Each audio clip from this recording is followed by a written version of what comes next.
walking by these walls, the walls that held up Bet HaMikdash, held up Har HaBayit.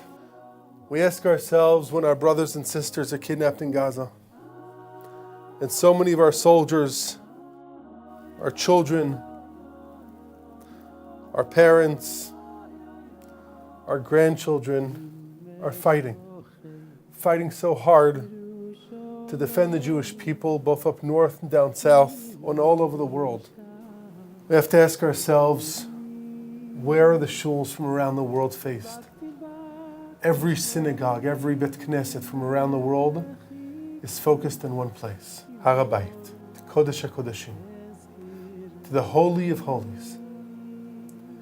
We're going to go to the closest place we can get to, next to Kodesh HaKodeshim. If Kodesh HaKodeshim is on this side of the wall, we're going to be standing across the wall right next to it. We're going to put in a prayer for every single one of our Jewish brothers and sisters, that we should see much better times very, very soon. With Bet HaMikdash built for the Jewish people and the entire world.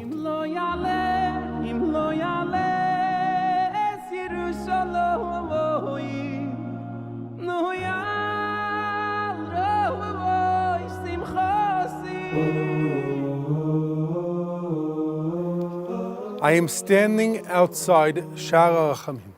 That is the only east gate to Har HaBayit. This is the place where two things happen that brought purity to the Jewish people. One, the red heifer.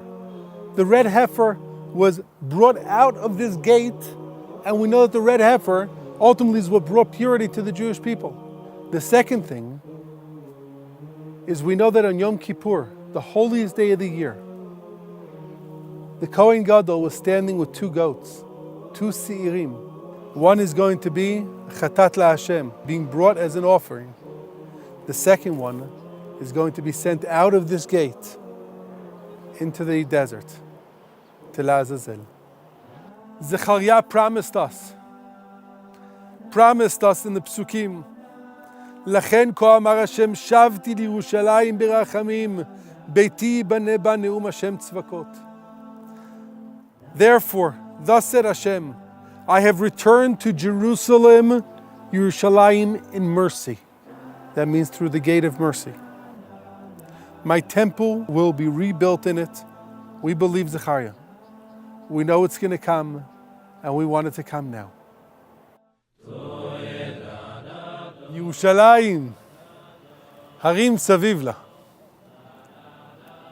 You look around Yerushalayim, and you realize that it's surrounded by mountains, just like King David wrote in Psalms, in Tehillim. We've been walking for days from Babylon and from Egypt, from Syria and even from inside Israel.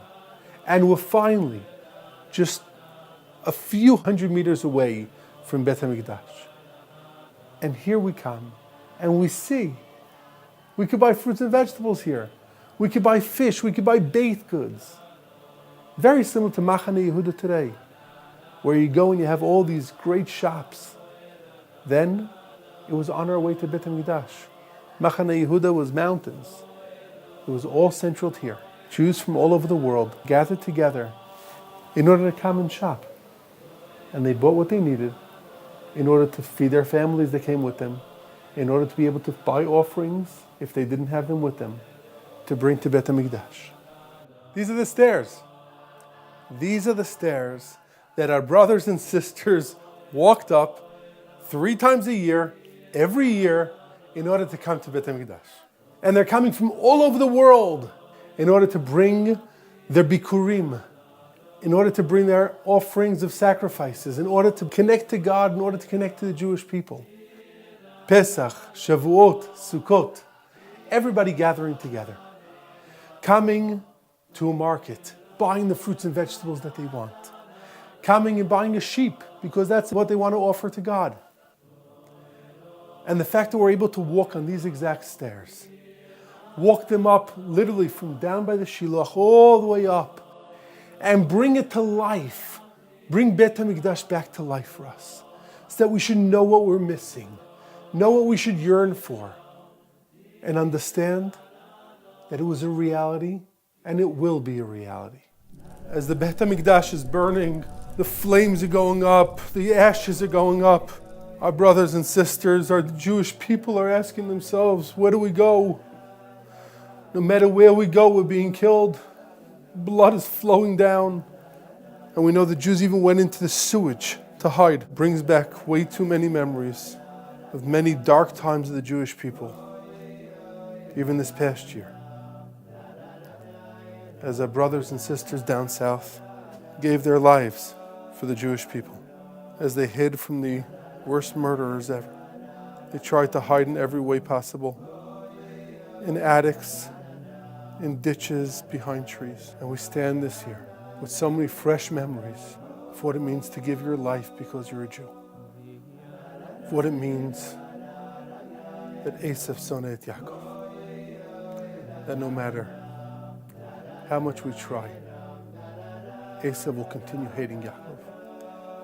And to see the exact place that the Jewish people were hiding inside these sewage tunnels. And to think that that's something of the past, but then remember that unfortunately it happened again this year. That we still have brothers and sisters that are deep underground in Gaza, that we daven for literally so many times a day. This year, I feel like I'm able to feel Tisha B'Av. I'm able to feel the 3 weeks so much more. Maybe we forgot what it means to be slaughtered. Maybe we forgot what it means to be prosecuted. And unfortunately, so many of our enemies around the world showed us and continue showing us what they want to do with us if they just can. We're not going to let them. We will once again grow strong, learn from our past, be resilient, and overcome every single challenge. The ashes that I'm holding in my hand were found here in the Ir David excavations. Ashes that literally came from the burning of Beit HaMikdash, the burning of the city of David. That at every single wedding, every groom, every chatan stands and they put some ashes on his forehead to remember how much we miss Beit HaMikdash, to remember how much Beit HaMikdash is supposed to be such an important part of our lives. And while, thank God, Yerushalayim is being built and so many Jews are coming home, there's so much more that we want to hope for, that we're praying for, and that Be'ezrat Hashem we're going to see very, very soon. I feel like it's the appropriate time to put some of these ashes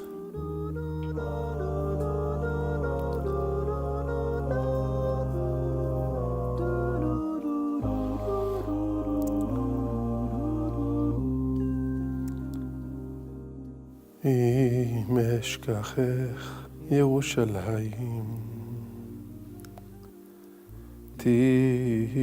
תשכח ימיני תדבק לשוני אורי לחיקי אם לא אזכרכי.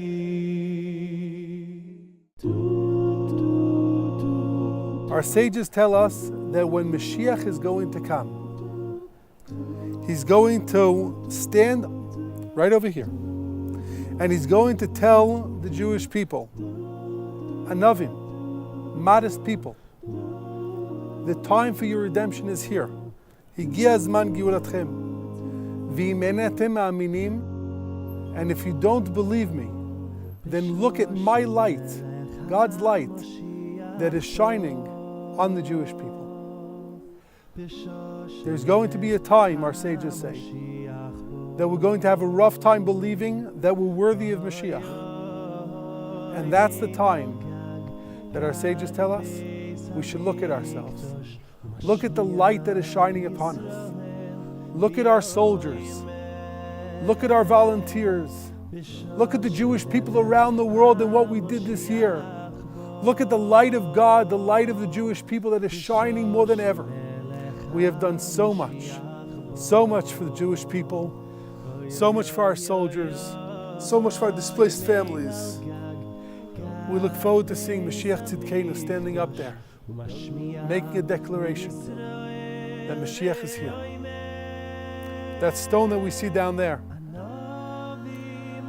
literally had the psukim on it that the Kohanim used to declare when the Jews used to come to Beit HaMikdash. It fell off that roof, down on the floor, and is waiting once again to be back up there.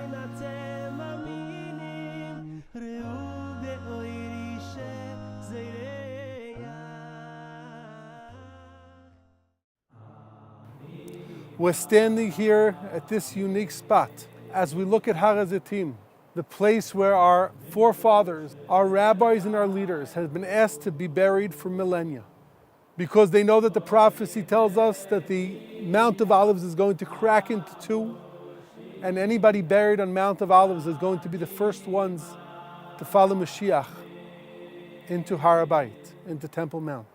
And as we stand, look at Har HaZitim, the Mount of Olives, and we right behind us have Sha'ar HaChamim. And we sit with the burden of what we went through this past year. And we saw the ashes of Jews. And we still see our brothers and sisters that we can't see them because they're kidnapped in Gaza. And we have seen so many of our soldiers fight for the Jewish people and give their lives for the Jewish people. Right behind us is where Abraham, our forefather, was willing to sacrifice his son Isaac, Yitzchak. God, you looked at that moment and you said, wow, what a special people I'm going to have. People that are willing to sacrifice their son for the Jewish people just because I told them to. Well, God, we've sacrificed so many this past year. Avram offered one. We offered over 1,500. We had over hundreds of thousands of Jews come back to the land of Israel when war broke out and said, I'm here to defend the Jewish people. So many people volunteered to go put on their uniform and defend the Jewish people when it was the most dangerous moments. Is that not enough of a sacrifice? Are we not worthy of Mashiach to come through? Our soldiers are defending the Jewish people no matter what they look like. We're one unified people. Our sons, our fathers, our brothers-in-law, our nephews and nieces have taken upon themselves to defend the Jewish people this past year like never before. And they're doing it with tremendous courage, with a feeling of selflessness, because that's what the Jewish people are about. It's about understanding that we're one unified people. We're standing this Tisha B'Av like we haven't stood for a very long time. And we're begging Ribono Shel Olam, we're begging our Father in heaven. There's no better time than now. Please bring us Mashiach Tzidkenu now.